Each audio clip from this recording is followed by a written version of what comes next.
Assalamualaikum warahmatullahi wabarakatuh. Kali ini kita akan mempelajari kelas 6, tema 1 Selamatkan Makhluk Hidup, subtema 1 Tumbuhan Sahabatku, pembelajaran 4. Oh ya teman-teman, di sini Kak Wafik sudah sediakan video lanjutan dari kelas 2 sampai kelas 6 dari tema 1 hingga akhir. Tahukah kamu bahwa tumbuhan tidak saja bermanfaat sebagai sumber makanan bagi kehidupan makhluk hidup, akan tetapi ada manfaat lainnya dalam kehidupan kita. Yuk kita pelajari lebih lanjut. Nah, coba kalian perhatikan di sini ada oksigen dan karbon dioksida atau O2 dan CO2. Nah, kita itu menghirup oksigen dan mengeluarkan karbon dioksida. Tumbuhan. Nah, di sini tulislah manfaat tumbuhan bagi makhluk hidup. Yang pertama, tumbuhan itu sebagai penghasil oksigen, sebagai produsen atau penghasil makanan, sebagai penangkap zat pencemar dan limbah industri. Tumbuhan sebagai pelindung dari erosi dan abrasi. Yang terakhir sebagai tempat perkembangbiakan dan rumah bagi hewan. Nah, ini adalah fungsi dari tumbuhan. Oleh sebab itu kita harus sayang terhadap tumbuhan. Ini ada pada halaman 40 ya. Tumbuhan berkembang biak untuk menjaga kelestarian jenisnya sebagai sumber kehidupan bagi makhluk hidup lainnya. Oleh karena itu, manusia memiliki peran untuk melestarikan tumbuhan. Tahukah kamu bahwa ikut memelihara kelangsungan hidup tumbuhan merupakan salah satu bentuk pengamalan nilai-nilai Pancasila? Coba kalian perhatikan di sini.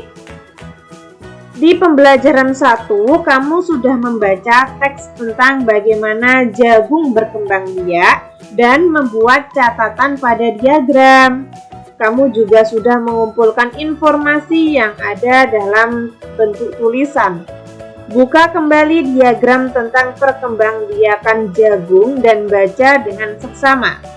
Berikut adalah ide pokok dari paragraf 1 dan kesimpulannya.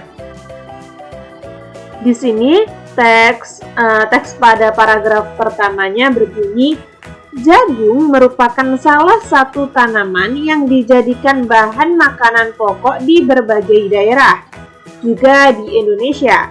Contohnya penduduk Pulau Madura menjadikan jagung sebagai makanan pokoknya. Jagung merupakan salah satu tanaman penghasil karbohidrat yang sangat diperlukan oleh tubuh. Dari bacaan tersebut, terdapat ide pokok di kalimat pertama, yaitu jagung merupakan salah satu makanan pokok masyarakat Indonesia. Kalimat yang lain ini termasuk kalimat pendukung ya, atau pelengkap. Lalu kesimpulan dari ide pokok ini adalah jagung sangat penting di Indonesia. Amati dan baca isi tabel di atas. Apa pendapatmu? Pendapat saya tentang tabel di atas adalah menjelaskan tentang cara membuat sebuah kesimpulan yang baik berdasarkan teks.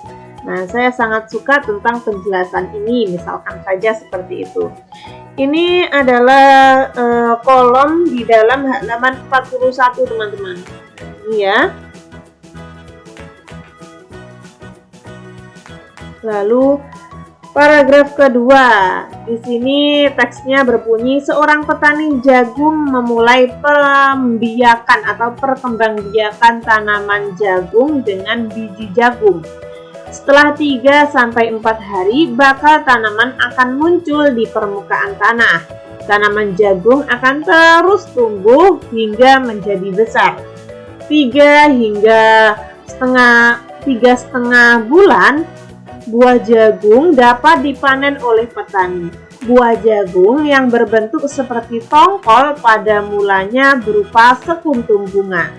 Dari bacaan paragraf 2 ini, terdapat ide pokok berupa pembiakan jagung dimulai saat bijinya ditanam.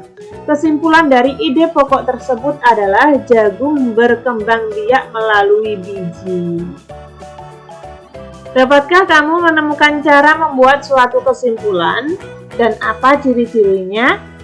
Cara membuat kesimpulan itu adalah dengan melihat intisari dari tulisan.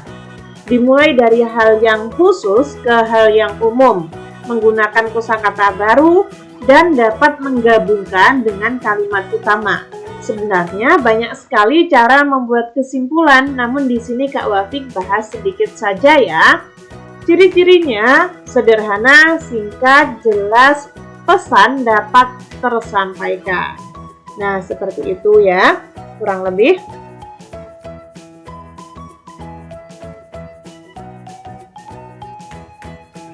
Ayo berdiskusi. Tumbuhan adalah sahabat kita. Menjaga tumbuhan sudah menjadi kewajiban kita bersama. Dalam menjalankan kewajibannya, terkadang kita tidak bisa sendiri. Kita membutuhkan kerjasama dengan orang lain.